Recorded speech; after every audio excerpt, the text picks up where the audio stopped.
Hi, everyone. Welcome to the Polymath podcast. My name is Ansley Weller, and today on the episode, I have a very special guest. He is one of my longtime friends, David Petre. He's a music producer based in LA, an actor, and a pianist that is heavily involved in the industry. He currently has several music tracks available to listen to on Spotify. We will include that in the show notes. And I'm very happy to have him on the show. We definitely have a lot to talk about. Please welcome, once again, David Petre. Hey, how are you doing? Doing well. Thank you so much for being here. Yeah, no problem. So I just want to introduce them. This is the artist, everyone. I'm going to also show you the art. So we're just going to play David's track. You can find him as Petre on Spotify. We're going to play a song called The Pier. We're here at the beach front podcast studio. So I think it's only fitting to play The Pier. So here we go.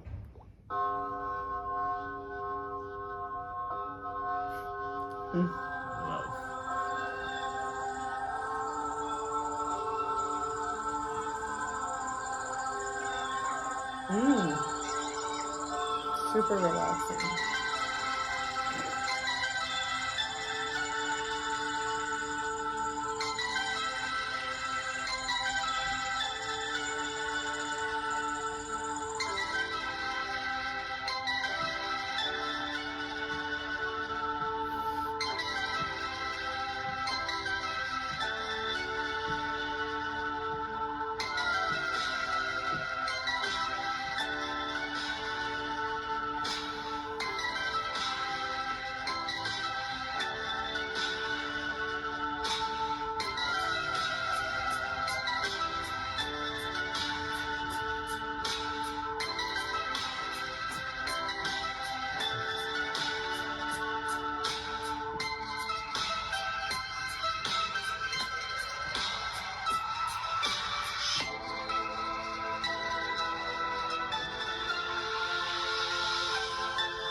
feel like so much better after listening to that. Very healing, very melodic, very interesting. Love the seagulls, love the it just like put me in alignment. So thank you. Yeah, definitely. I really enjoyed making that track because I started off like kind of sort of grounding like the beginning as like the kind of the atmosphere setting up the pier, like when you first enter, you hear birds and stuff like that, and then I got into a little beat at the end because it's kind of like I imagined myself walking around the San Juan pier, and that's what it represents, and then it ends like the beginning. So it's like I wanted to make it really like the track sound like it's telling a story, and it was very fun to make. Wow, it was very fun.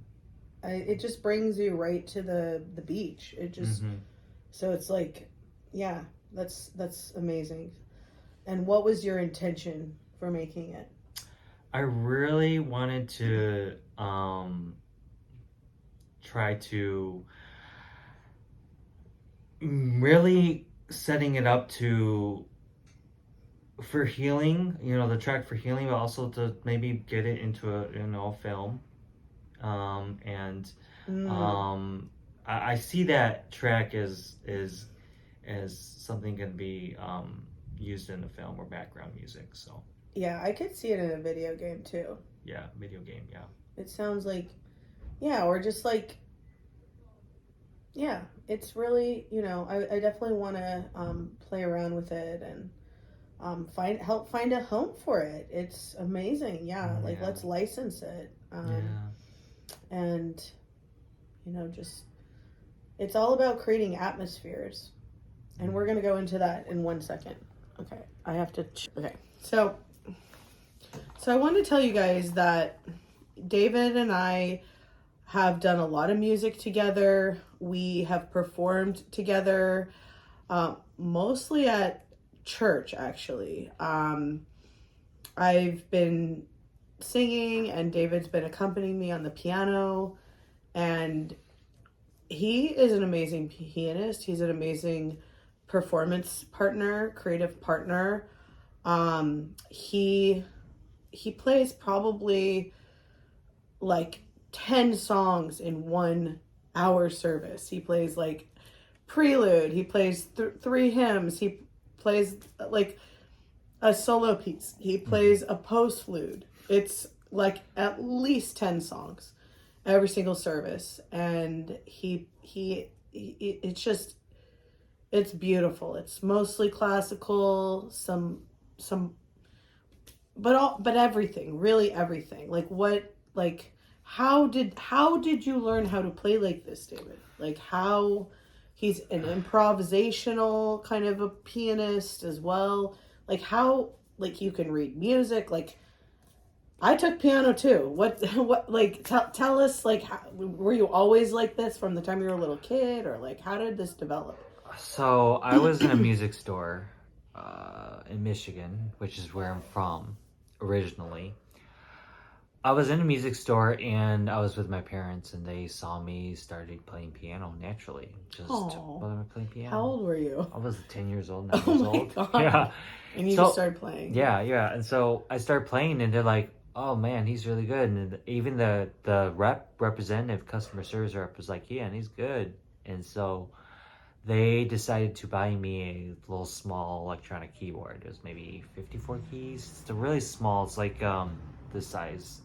Kind of like, I don't know if I can say this size. This is a small size, and I started messing around with electronics and stuff on there and playing. And then eventually I run into, they bought me an actual regular upright piano, and I started actually playing, and I started getting in competitions, and I started practicing and take music lessons in Michigan. And one of the teachers, one of the first very teachers I had, she was #1 in Michigan, the #1 top music teacher in Michigan. She was really, really, really a top teacher.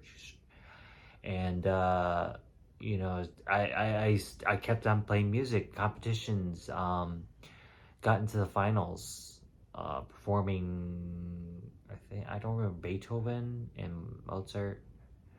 and so I went to college for music, and then it just continued escalating from there, making music, performing. But to answer your question, I think it's a combination of both, practicing and developing my skills further, but also having a natural talent born as well, because I kind of sort of started playing naturally when I was young, but it just came to me. I feel like it's kind of like I was born with a slight gene of being a musician, because it just came to me as natural. I feel like God made me the way it was supposed to be for a reason. Wow. And so, but then the other half is like, I gave you a seed, but now you got to make it grow, and the only way to make it grow is to take action, and so that developed over time by practicing, improvising, making melodies, and I can grow my skill that way.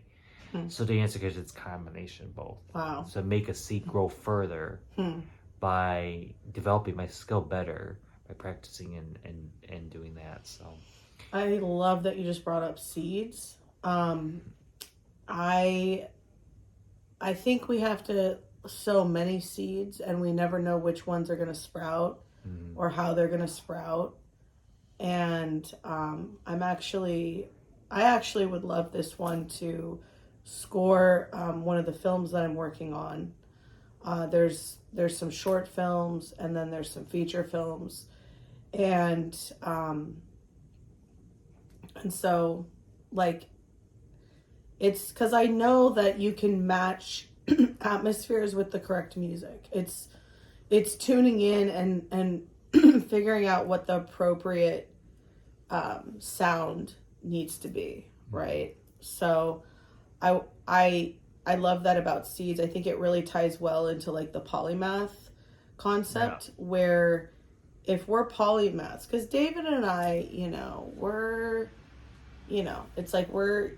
it's like the longer you live, the more you learn, and the more you sow a lot of different seeds, right? So even within music, there's live performance, there's production, there's just so much. There's DJing, there's events, there's like schools, education, like teaching music, like accompanying school kids like at musical class or whatever, like for their play. Like there's conservatory, there's like composing schools. So like there's just so many areas within music alone. So you have to plant a lot of seeds, and like the polymath is like, you have to see how everything goes together. Like me, I'm I started writing songs about recovery. I started writing songs to try to manifest a better neighborhood in Venice Beach, California. I realized that if our words hold power, our songs hold power. I made an album for hospital patients because I believe that music heals.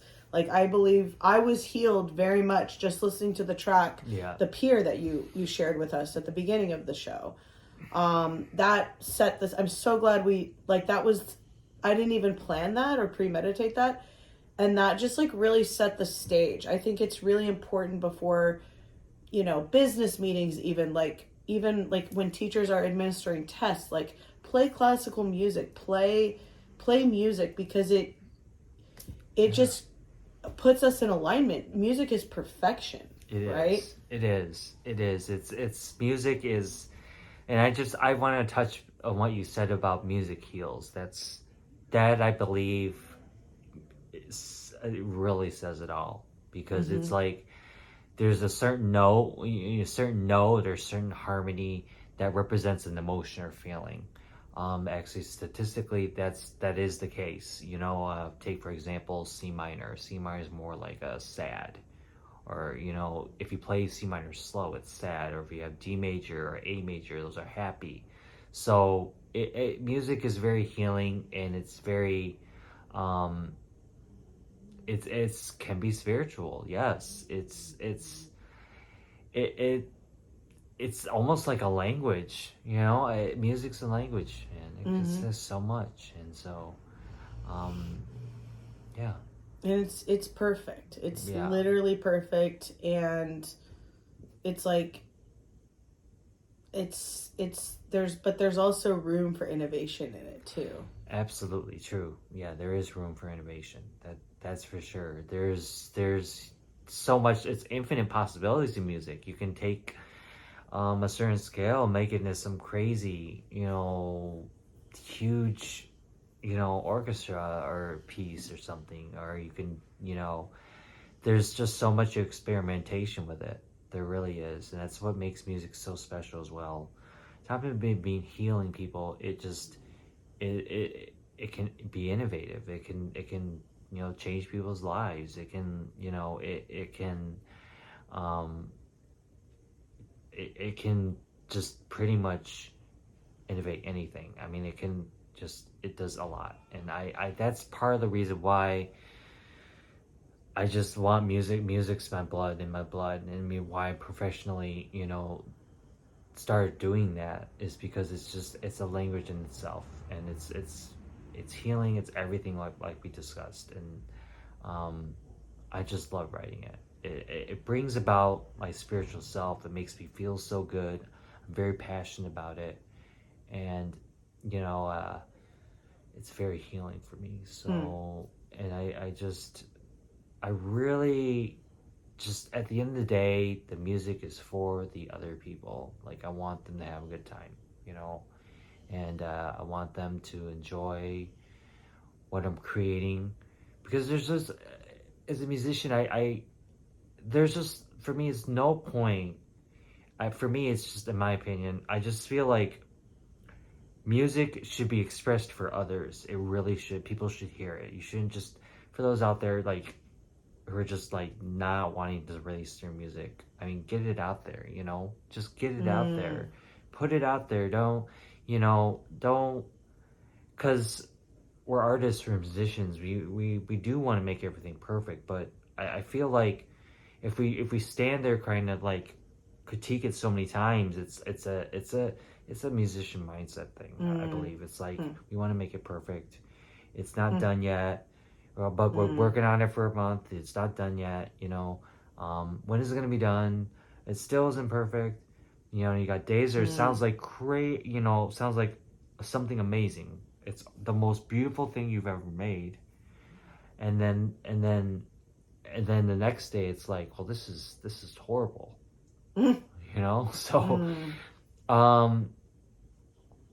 I guess the best way is just sorry I went on tangent there, but like, yeah, it's great. It's like that's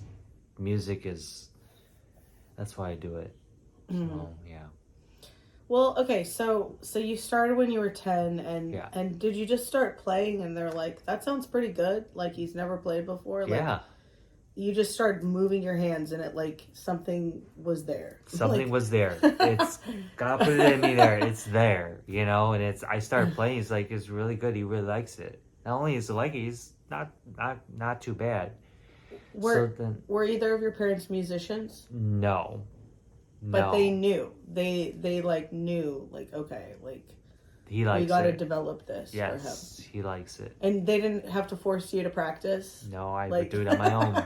I would do it on my own. You had a piano at the house? No, they got you a piano. They got me a piano. Yeah. Yes, they did. Wow. You have a sister. Did she play as well, or just you? She actually isn't as musically inclined as I am. She did play the flute, and she did play the flute for a while, but she gave it up. And she wasn't, that was a long time ago. She wasn't really musically inclined and more into it than I was. But yeah, so my parents, I'm adopted, by the way. So my parents, my adopted parents, I think my dad likes, the Yanni, and then my mom likes Enya. I think this is the only exposure they got to music. That's kind of the Yanni was what I listened to when I grew up. My dad showed me it. But yeah, I grew up with rock, pop, electronic. Those are my favorite genres: rock, pop, electronic. And just recently, well, maybe not recently, 1-2 years ago, I started getting into jazz as well. So jazz, I literally can take any melody, anything that I see in front of me, I take it and I can jazz it up, remix it on the piano like no other. And you got to send me some clips so I yes. can add them into this podcast. Oh yeah, definitely. It's really it's the jazz part. It's just it's really fun to play. Yeah. Do you have a piano in your home? Yes, I do. I have an electronic keyboard. I have two actually. The first one was like, it has a built-in DAW software. It's a Korg. It has a built-in workstation inside. I need to get it fixed, but it is. I'm working on fixing it. But the one I have right now is semi-weighted. There's fully weighted. The first one I have with the DAW software is fully weighted, so it actually is a real piano. It feels like a real piano. The one I have is semi-weighted, so it's slightly feels the way the difference between fully weighted and semi-weighted, if those who don't know, piano players that maybe watch the podcast, that it's the fully weighted is the one that's feels like the real piano. When you put your fingers on there, it's like heavier when you push it down, versus the semi-weighted is slightly light, still feels like it is, but it's semi, which means it's medium when you push your fingers on the keys. It's somewhat, if that makes sense. But yeah, I also have a little Akai MIDI keyboard, so I can write beats and stuff, which I do as well. Beats and electronic. And I can take that anywhere. I would sometimes go on the beach, or sometimes go on a picnic and outside and just start writing. Yeah. So as a kid, you did a lot of classical and jazz, right? And then when did you start to do more like some of your stuff, it's like it could be in the club, it could be like DJs could be remixing it, it's pretty modern, how did you make that crossover? When did you start trying to make music that was more classical music is just that. It's always relevant. It's classical. It's like we're always going to have it. We're always going to need it. But music that is reflective of the times. Yeah. And the trends. Yeah, definitely. I messed around with DAW software, electronic software, when my dad kind of got into it, or was curious what I was doing, and I started he bought me this the audio software and the amp that he had, and I put that together a long time ago, and I started writing piano albums with electronic music behind it. So I think my my college still has that on file. If I can go back in contact them, I could probably get that CD or whatever. Maybe it has an MP4, but yeah, I really enjoyed the EDM artists. There's listen to Martin Garrix, Tiesto, Kygo, all those Zed, all those I think this is what I really do is when I start listening to those artists that I really started to change. I knew that I was going to be writing EDM music. I just fell in love with some of their songs. It was just I had a spiritual moment where it's just oh my gosh, I'm going to be like them, So I from then forward, I've been going to college for music, and then getting into the music production courses. Had a couple courses, and electronic courses I took in college, and the professor, I got a lot of feedback, which is from the professors, and they're yeah, I listen to your stuff. That's probably the best thing. The Suburbia is one of the tracks called Suburbia, which is kind of the similar feel for the pier you guys just listened to in the beginning of the podcast episode. He's like, that's probably one of your best tracks you've made. I really enjoy it. And another professor that I work with, he told me, yeah, a lot of people are going to like your electronic album when he listened to, like, because there's several courses we take. One's for classical, one's for like history, blah blah blah. But this one's for electronic music, and I showed him, and he listened to it. He's like, yeah, a lot of people, you're gonna get a lot of people to like that music. It's really good.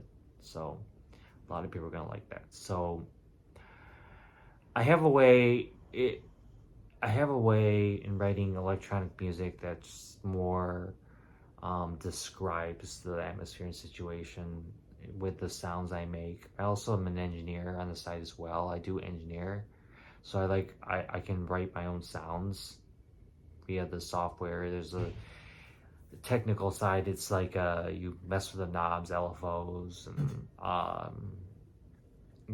distortion, all that, and the wave signs and all that. You have to mess around with it.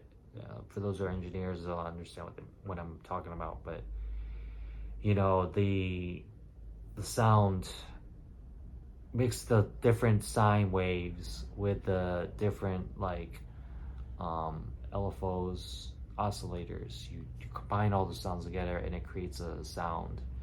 And then you can add more on top of that with different effects, and it creates a whole different. It's endless.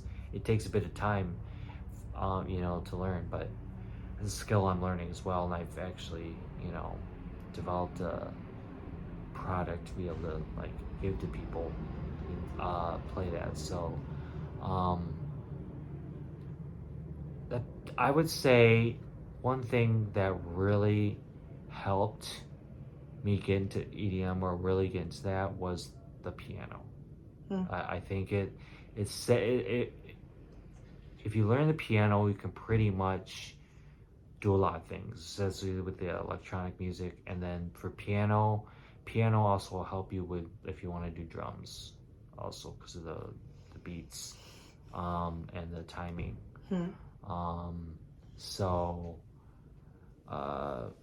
But yeah, and I forgot to tell Spencer, I did used to play the viola, not as much anymore, but I did play the viola a lot in the orchestra. So yeah, the EDM artist has really changed me when I just listened to their music, and I knew I have to make something like that. So. All right. Yeah, for those that don't know, EDM is electronic dance music. Yeah. Do you dance? Are you a dancer too? I can be. I mean, I can jump up and down, but yeah, I can dance. Yeah, I'll admit I do. I haven't actually recorded myself dancing, but I can dance when I'm in the mood. I can, but I don't really do a lot of it. But cool. Yeah, no, I think that I think that the world is having a spiritual awakening, and I believe that you're if you were doing music at 10, that's when your spiritual awakening was beginning. Because I know for me, I first of all, it's I just want to say to parents out there, I think it's really great that your adopted parents fostered your gift, even though they themselves weren't musical. They kind of spotted it and they fostered it. What I've noticed is I mean my kids, they're very musical, but I see family members kind of saying, oh, they're not, they don't, they think if you're not a prodigy at something, you shouldn't do it. And I disagree. I think music is very important for kids because it's perfection. And I know that I did sometimes really get in the zone and play my piano, but it wasn't until later in life that I really got lost with the music. I just would go, I took piano class at the junior college in Santa Monica, SMC, and I was on hiatus between films, and I just studied guitar, studied vocal, like singing, and I studied piano. So, because I wanted to be able to accompany myself, and like, it was like, this is after I became a meditator. So, I loved piano, but like, I made this horrible mistake of comparing myself with my peer.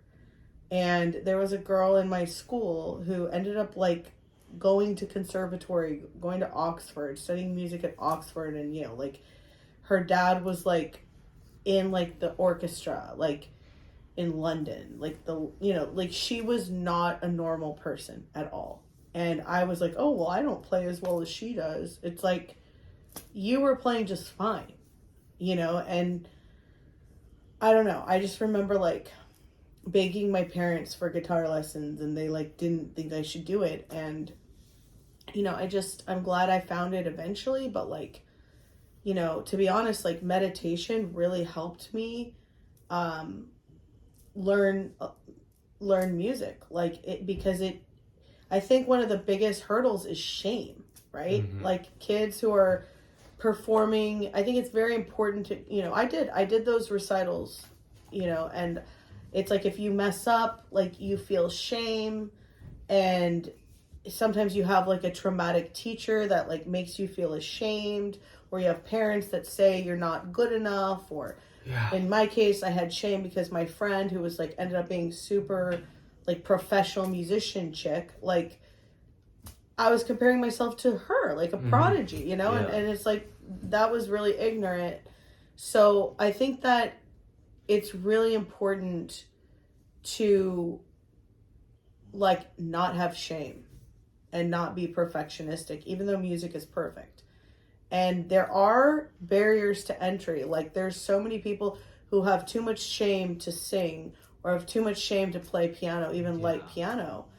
And I think that, like, I know for me, like, it took being able to meditate and get into the flow state to really be able to focus on the music, and just, I would lock myself in the practice room and I would not leave.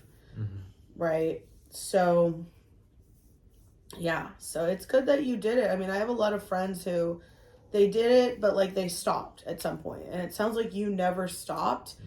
And it sounds like you found a way to kind of integrate it with your adult life too, and just grow with it. What has that process looked like? Like, how did you, like, like, it's just a huge part of your identity. Like, how do you, like, what advice do you have for like people that want to make a living as musicians? Like, is there a code? Is there like a formula?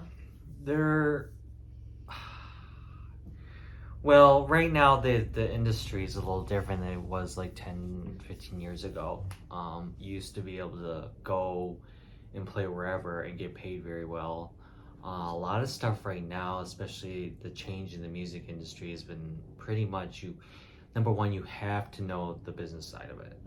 There's nothing you can do. You have to know the business side. You have to know some sort of business side to it. And everything's just kind of sort of going online right now, especially with that. This can be a huge conversation. I don't know how much time we have, but it's almost like, to get started, definitely just start, I would start learning about, how to get your music online. Definitely, there's a couple things I can think of: SoundCloud, Spotify, like you did, but like I do, and definitely just reach out, network, get contacts, try to reach it, put yourself out there. And definitely have an online presence. I think having some sort of online presence, and networking is very important. And they say it's not, what does the saying go? Or it's not what you know, but who you know. So definitely try to like network and get to know people. I do, I've met a lot of musicians, and they are that's the way to go. You collaborate, like you and me now, like we collaborated so many times. Yeah. We were, I can't remember, it was Burbank, right? Yeah. We did a Burbank. Oh, we did yeah. Burbank studio. Remember that? Yeah. Yeah. With the, of course, yeah. With Michael and the what was that guy's name? I don't know. Nick, the engineer, right? Yeah. The engineer. And what song do? We did a couple. We did a Christmas song. What Child Is This? And we did 1,000 Years. 1,000 Years, yeah. Yeah. So we'll put that in the show notes. Yeah, definitely. We're out there. We're on David I put him on the spot. I'm like, I just found out today I have a chance to do 2 songs in a recording studio. Let's do the solo that we did today, and since we just did it, and can you do the piano? And then I had him learn What Child Is This, and he killed it, and he did like 1 take. I had to do many more than 1 take, but David just needed 1 take, and it was great working with such a professional, and we had a lot of fun, and hopefully we'll do more. Like, I'd like you to produce a song for me, that's more modern. We've done a lot of churchy stuff, nothing I do is 100% church. It's always got a little bit of edge, a little bit of rock and roll in it, a little bit of gospel, a little bit of ballad in it. It's always very metaphysical, but it's like, at this point, it's like, okay, like, give me some drums, give me some electric guitar, like, let's go in a whole other avenue. Let's go, like, to the dance club. Since you love EDM, I love part of my spiritual journey, it was getting out of my head and into like applied spirituality. Like, okay, let me like see if I can. I'm not trying to be a pro dancer or anything over here, but it's like, can I dance at a concert? Can I get up and move? Can I dance on Zoom at a dance class? Like, can I get to know? Can I do that stuff? Like, and same with, but like the music too, like singing, like performance. It's like writing songs, composing, like being able to communicate with other musicians has been, for me, that's been applied spirituality 100%. And, people have been really patient with me. I'm someone that, found all this kind of later in life, and, I am sometimes like, here are the chords, and hey, here's the song, can you come up with the notes? And it sometimes is a little extra work, but it's always been a collaboration. And thank you, David, for about 3 years we did many songs together. Like we did original songs. He would find songs, be like, can you sing this, can you learn this? We'd have to modify it sometimes. We did classics. We did, hymns. We did church songs. We took requests. We just always had to come up with something and be on the same page. And it's like, I've always felt really comfortable around David, from day one, and almost to the point where he's like, okay, like, why are you telling me all this? Like, and it's like, well, musicians just are very deep, and it's like, it's just consciousness, really, So I definitely have this theory that there's 12 dimensions. And I was actually inspired by the movie Lucy with Scarlett Johansson, where there's like 12 dimensions of consciousness. And like, in the 12 step, they talk about being rocketed into the fourth dimension. And then in the New Age, they talk about the 5D, like the new earth, like the love frequency. But what about 6D, 7D, 8D, 9D, 10D, 11D, 12D? And I have a theory that, like, most actors are 6-dimensional beings. I have a theory that, like, most people who find themselves, who are neurodivergent enough to find themselves in some kind of a 12-step meeting, are 5th or 6th-dimensional beings. I believe musicians, sound is the 7th dimension. So it's a priesthood.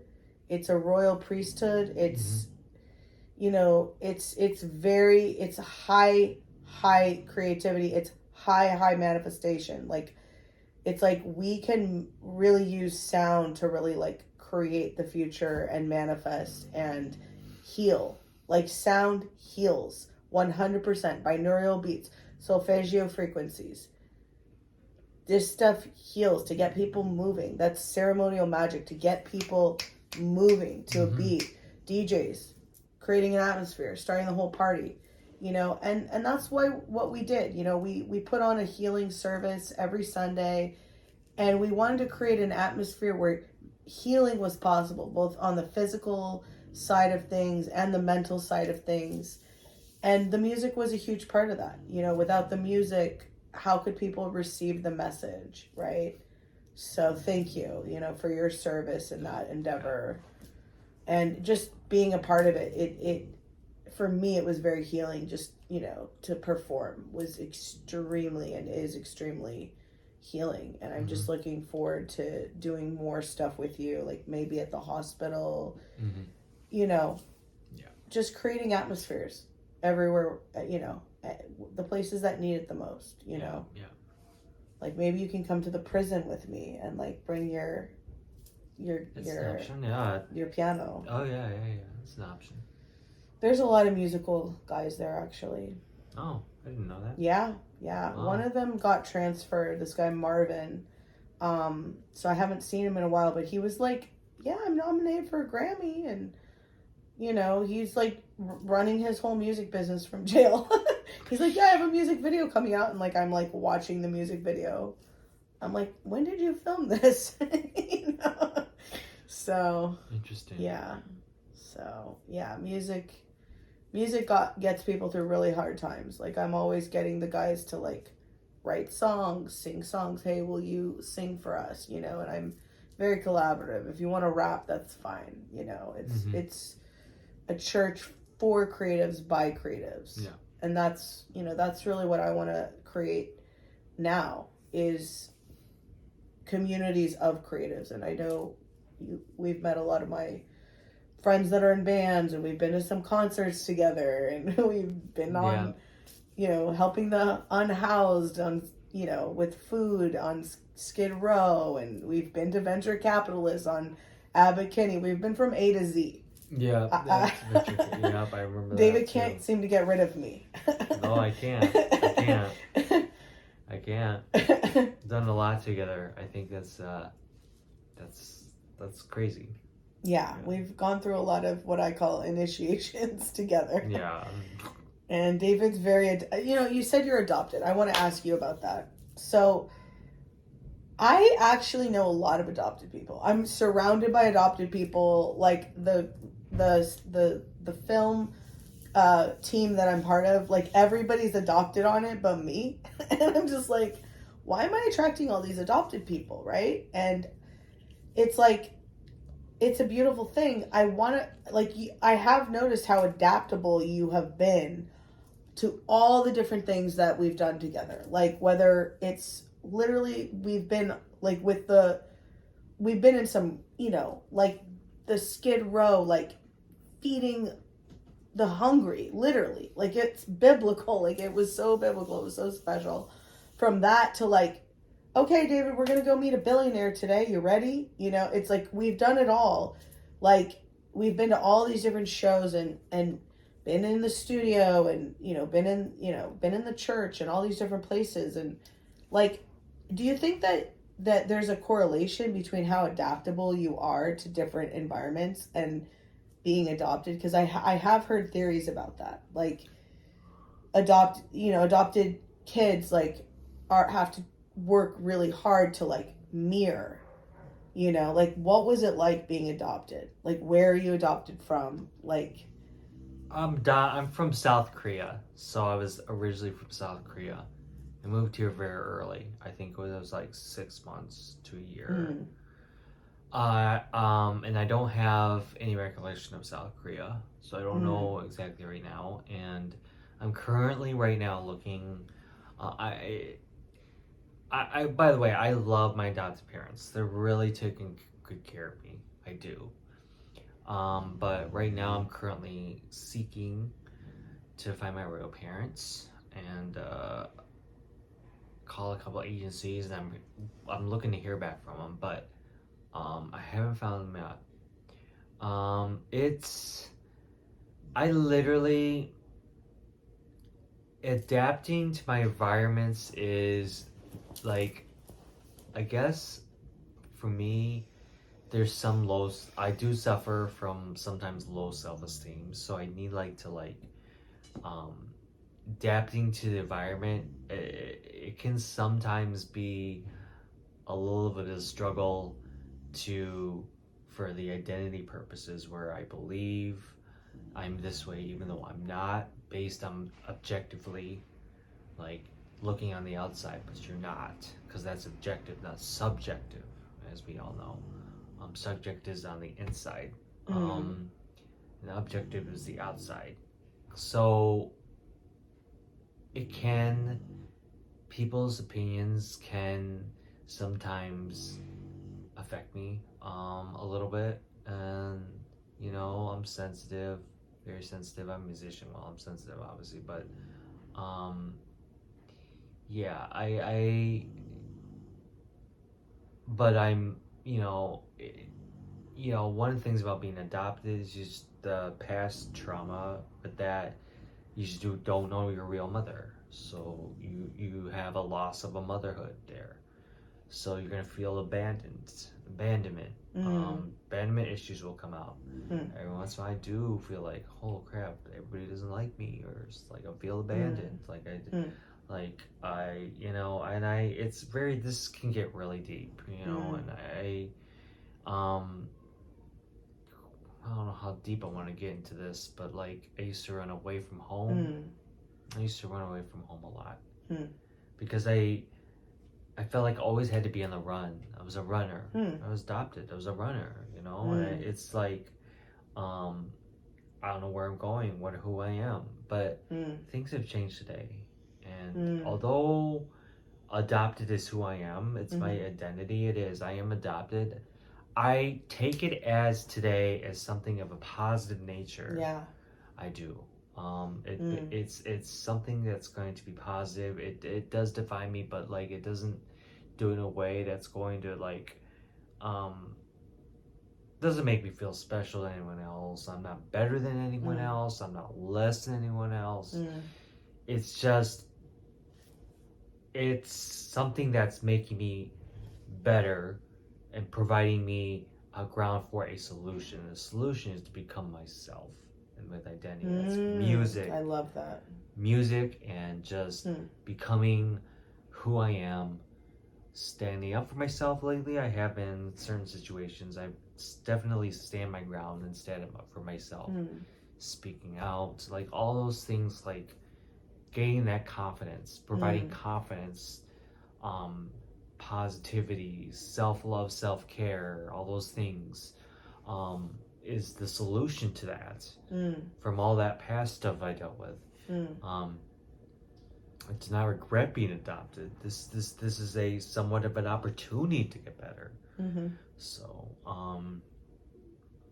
that's kind of, it's not perfect, it's not. Being adopted, the issues, this trauma, this past stuff, abandonment, those issues are still, we're not perfect. We're human. We're not like, all of a sudden we spot an issue and it's all of a sudden 100% gone, and it'll never ever come back ever again. That's not necessarily true. I mean, you know, we still have it every once in a while, but we now, I think, I believe today I have the tools and resources to be able to know how to deal with the stuff that's in my past, you know, and being able to move forward, and just meditation, the day, like I said before, the routine, gratitude list, like all those things, reading a book, it like triggers the brain. And if you read a lot, you can write really well, by the way. Reading and writing, you'll say there's no correlation, there is a correlation. Yeah. There is, because you could read really well, you could write really well. But yeah, adapting to my surroundings is is to become who I am first, and then once you know me myself, who I am, you know, my values, my beliefs, my morals, everything like that, then you know where you're at, and you can find the surrounding that you know, find it, adapt to it easily, because you find something about you that you like, and then adapt to that. Wow. So complete opposite today. So to sum it up, before, did not know who I was, low self-esteem, everything that surrounded me objectively was who I am. Everything, every single thing, including homeless, and that's me. What else? There's several examples. Oh wait, I'm a female. Oh, that's me. Or like, oh, what you said. Oh, that's true. That's 100% true. And you'll never make. Oh, that's true. Oh, it's like, and then I go home like, oh, he's right. I'm just a horrible person. He's right. So that does the adopted versus today is the complete opposite. It's just like 1,080 degrees. It's like the 360 degrees. Like, it's just totally opposite. So. I love that. That's so important. I feel like, you know, I know like we both have, if you don't mind me saying, we've both been to therapy. I mean, who doesn't? I mean, I'm pretty sure people out there have gone to therapy, and there's people, you know, I see comments on Instagram be like, I have a therapist, so it's like, and I'm following like these mental health groups online, so. Really? Yeah.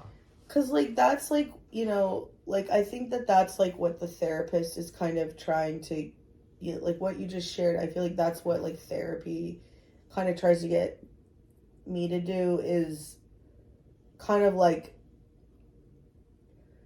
not, you know, like, not be, like, you have to be like, no, this is who I am, you guys can deal with it, as opposed to, like, being reactive to, like, oh, just like you were saying, like, when you don't tune into your body, and you don't tune into your psyche and your feelings, you don't know who you are, you don't know how you feel, you don't know what your preferences are, you're just reactive, like a pinball, like a chicken running around with their head cut off. It's madness. And you know, it's like, for me, like, I had to, you know, you talked in the beginning of the show about a daily spiritual practice, very extensive, like, it's like we have to do that every day, just like it's like if you have to shower every day, you can't stay clean off yesterday's shower.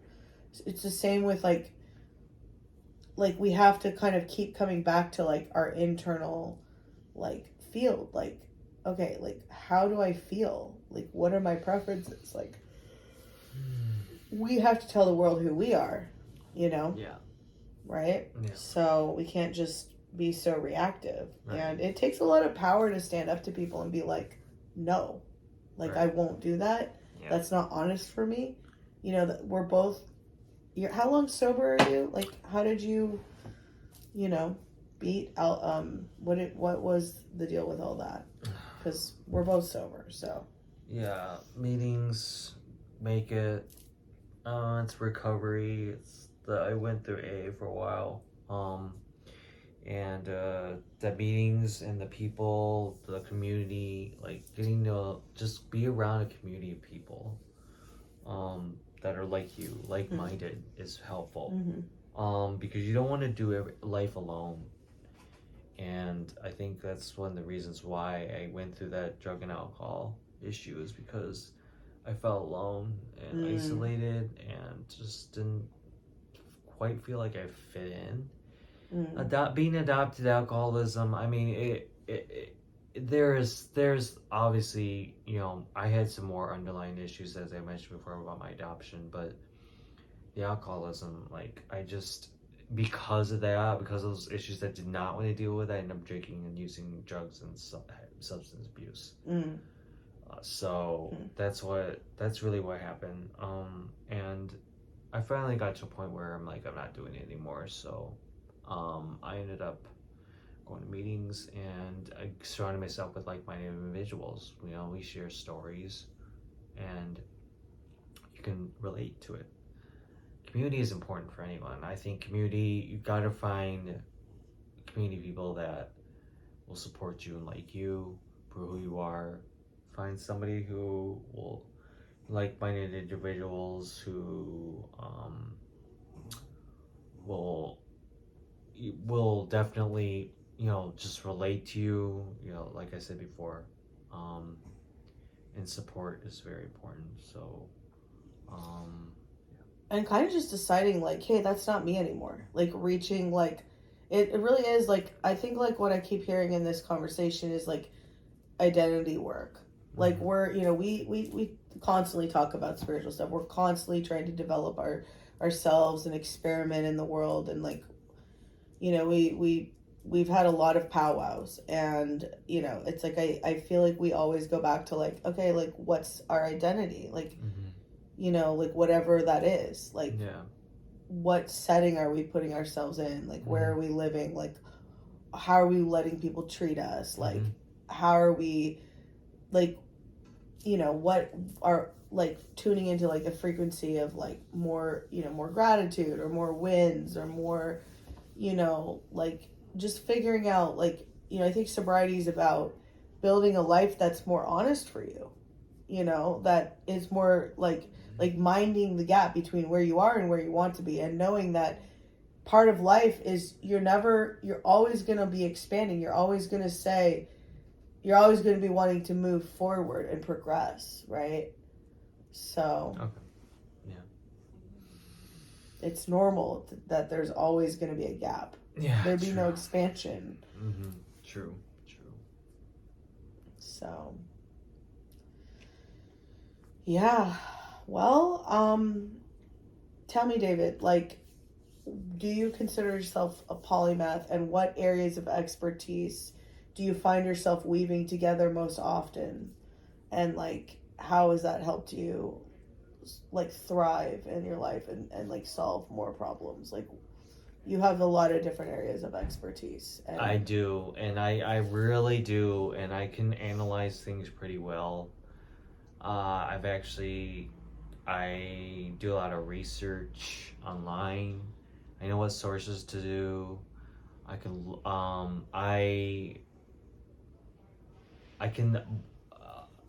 spot, like, I'm very good at looking at people's body movements and knowing like basically what it says about them in maybe less than a minute. I'm serious. I did not know this. It's a work in progress. It's not like something, but it's you can tell if people are lying, huh? Yeah, basically I can tell when people are lying. Or if they like are insecure. Insecure, yeah. Like I'll give you perfect examples, like, or validation, like somebody repeats something back to you, is like, oh, that's me, and then they give you advice. It's like, well, that's ego, or or like immediately, like, I can help you. It's like, oh, well, you're doing it wrong. This is, or and there's a few more examples I can give. It's like, well, that's not the way you do it. This is how you do it. It's like, basically, short list is like this. It's like, oh, well, then you're better. It's just, I don't know why. I just see it. It's a work in progress. I'm not there. There are people that are way better at tuning that and knowing when you can spot a lie. But for me, I definitely have a little bit of that, and it's improving every time. And that all has to do with my my routine, and just having this empath sense. I'm an empath too, so I can. That also helps as well. And it helps me to solve problems because I know, for empaths, I know since I spot something I don't feel quite uncomfortable with, or I know for a fact, then I know, hey, we can set that step back and establish that boundary to step back a little bit. I do know legal stuff as well. Um, I do, like, I study legal stuff. I have an idea. I'm not going to law school yet. I hope to, but I do have this confidence of knowing what law matches the situation. I'm pretty good with that. I also can, yeah, all these things are helping me to really, I think, help me to solve, because the knowing who's bad and who isn't, the boundaries, to step back or know whose spots to lie, really helps me to know who I want to work with, or who is bad for me, and who's good for me, and sensing that, and professionalism is another one I'm very skilled at, knowing what to say and what not to say. Because that's important. I used to not be that way. But because my therapist always told me, take care of little David, because that's a long time ago you dealt with trauma, but you're overreacting, or you're getting pissed off. Not perfect today, because sometimes I do every once in a while, but back then it's like, therapist always told me, just pretend you're talking to little David. Let's talk to little David a little bit. What would you say to little David to make him feel better? And it's like, hey, everything's gonna be okay. You're taken care of. It's let's do this. Don't worry about it. You can calm down. The big David will handle it. So the big David handles it. Wow. It's time. So yeah. I love that, because, like, even with other people, like, we're dealing with their inner child too. So it's like today I called David and I was like, I'm dealing with a lot of grief and a lot of loss right now, and a lot of injustice, discrimination. But really it's probably fate, but it doesn't make it any harder. And, the Buddhist path is practicing non-attachment. And I did go to a prophet today, and the prophet was like, you're upset because you're attached. Anyway, I called David, because it's like, it's this situation. It's like all I've been really thinking about. And David was like, I'm really sorry that happened to you. Like, you don't deserve that. And like, that was like, he said that, in a few different ways, like more than once. And I felt like he was really talking to my inner child. He wasn't like, my inner child like needed to hear that, that like, that someone was actually sorry that happened to me, that I didn't deserve that. And not, it's like, and so like, I'm glad that, you were able to hold space for me in that moment, and like, even say like, hey, you have options. Like, there's certain actions you can take. Here's one action you can take, or you can, move on and forget about it. And it's like, and grief is a really difficult thing. There's so many forms of grief. Interestingly enough, if there's anger, we think it's anger, but it's actually grief, right? And we're always grieving. Like, we're all like, there's so much impermanence in the world that we're always grieving. We're always in a perpetual state of grief.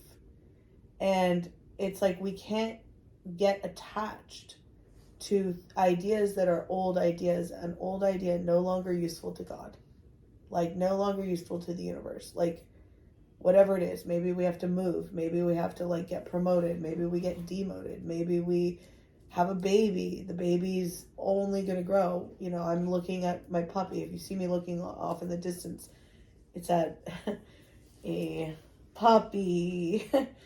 And she's bigger every single day.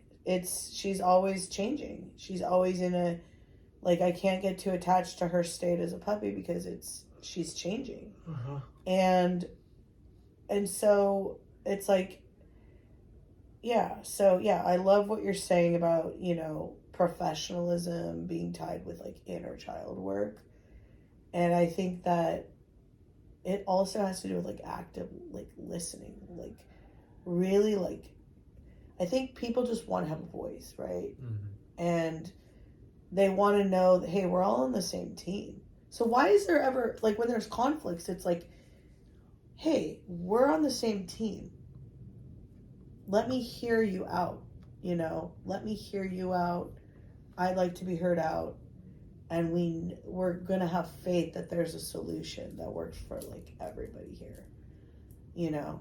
And that's what's so beautiful about America and democracy in theory, right? Yeah. Is like everyone gets a vote, right? Like, and I love that, you know? I love when there's a group consciousness and everyone gets a say and everyone gets a vote, and it's like, even if you don't get your way, you got to vote. There were just more people that voted the other way, you know? So, so that's any other advice you have? Like, it sounds like you've had moments in your life that were like, you know, hard. Like you mentioned homelessness, I think, and you mentioned addiction, and like, how do you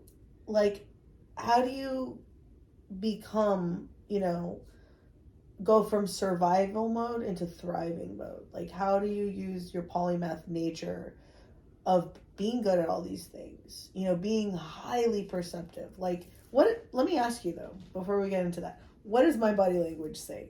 Read my body language. Like, I mean, you seem happy. Okay. You're happy in this moment. Okay. You're happy in this moment, and you're focused a little bit on me.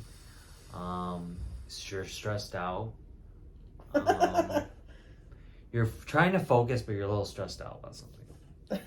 Yeah, you're definitely stressed out about something. And I do know what that is. I don't know if you're gonna talk about that, but yeah, you are stressed out.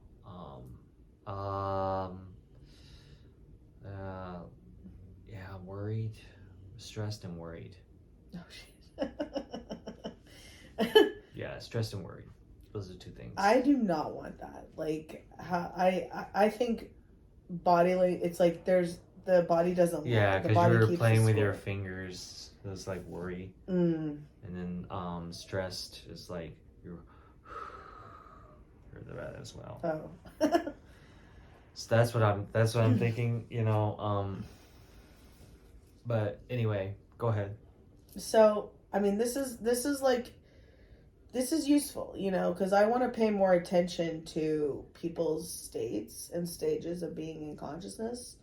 So I think it's a cool superpower that you're talking about here of reading body language so attentively. And, you know, some people are psychic, right? But it's like, are they just reading the body language? Like, and if you think about court and like people that read body language, it's like forensics, right? Yeah. So, yeah. But like, how have you used your polymath nature to go into from the survival into thrival? Because it's been hard at times. Like, it's not easy being a bodhisattva, people. It's not easy taking a vow for the benefit of all beings and being a polymath and having all these skill sets and going through problems so you can help other people solve problems. Like, in order to help someone solve a problem, you have to have gone through it. That's why it's like, if someone's been incarcerated, they're uniquely qualified to help people who are incarcerated. If someone's been an addict or an alcoholic, they're uniquely qualified to help people. Someone who is unhoused, housing insecure is uniquely qualified. So, but it's not easy, so let me know, David, like, how have you, over the years, like, been able to really finesse and develop your multiple skill sets and go into thriving mode? What's been the biggest key? I don't. I'm still developing it. I think it's never. I think I knew that I had to when I realized that I couldn't come up with any answers, or maybe like I didn't have God. At one point, I didn't have God in my life, and like I'm like constantly trying to keep conscious with God or a higher power or whatever you guys, spirit, Holy Spirit, universe, and it's I definitely like I stop to think things through before I react. Definitely but yeah, I it's always something I'm improving on, and always constantly using it, and I knew it was like out of answers. That's at one point where I'm like out of answers, and I tried everything.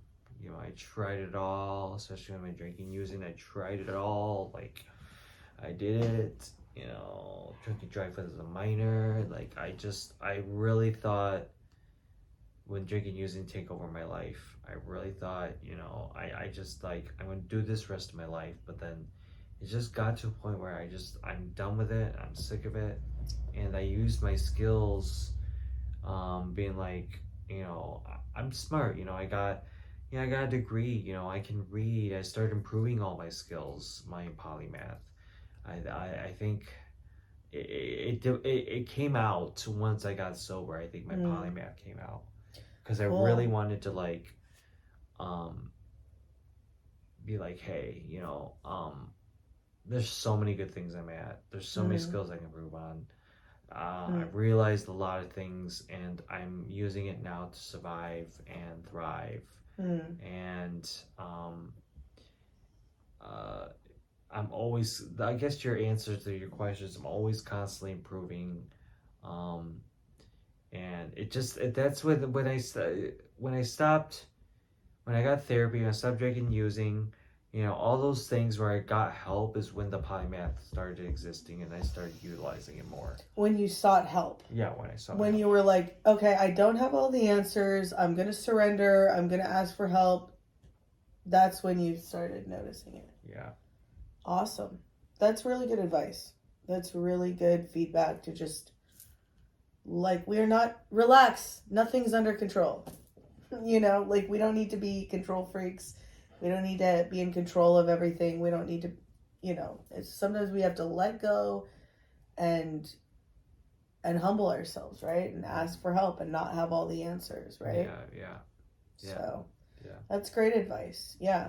And you just kind of if we're too forceful, like, no matter how talented we are or skilled we are, like, it pushes opportunities away, right? Mm-hmm. But you still have to take action. Yeah, true. Yeah. So, well, thank you so much, David. How can we work with you? What ways can we work with you? How do we find you? How do we get in contact with you? Oh yeah, just follow my Instagram. There's a shop I have, Petre's Outlet, www.petresoutlet.com. Although that store's on hold right now. Hold on a second. The best way is to get on my YouTube, Petre Music. A lot of my stuff, Petre Music 1. Somebody else has my Petre Music tag. But also Instagram and Facebook and Twitter all have the same thing. So just www.thesocialmedianame.com/Petre Music, and you'll find out from all my social media there. So awesome. Twitter, Instagram, and Facebook. And how can we work with you? Are you like producing or? Yeah, I'm producing Making right now. I'm making customized beats for people. Yeah, I'm for sure. shows, podcasts. Yeah, definitely. That's what I'm doing right now. I'm in the process of making music and instrumentals. I have some on my Spotify that you heard earlier. Mm-hmm. I'll put that. Are we putting that in the show notes? Mm-hmm. Okay. Mm-hmm. So we'll put that in the show notes, and then I'm really currently working on music in the process right now. It's processing. Mm-hmm. Mm-hmm. There's a few tracks I have that I'm gonna polish up. But yeah, I'm looking to maybe just have music for movies and stuff like that. So Awesome. Great. Well, we're gonna put his info in the show notes, so get in touch with him. And do you do events like DJing or like live piano events? Like, yeah, I do live piano events. I do. I do one church on Sunday. I do a church in Venice, and then another one I do in Arcadia. It's another service in Arcadia, California. And then I do. And you're available for more like I am parties, open. Parties, everything. Weddings, baptisms, Yep. quinceañeras. Yeah, I'm really good at that. Do you love parties? Yeah. Do you ever DJ? Do you bring up the turntables too, or? Not currently, no. Okay. Not currently. I do plan on learning that though. Yeah. Awesome. Because I do electronic music, so I'm working on that.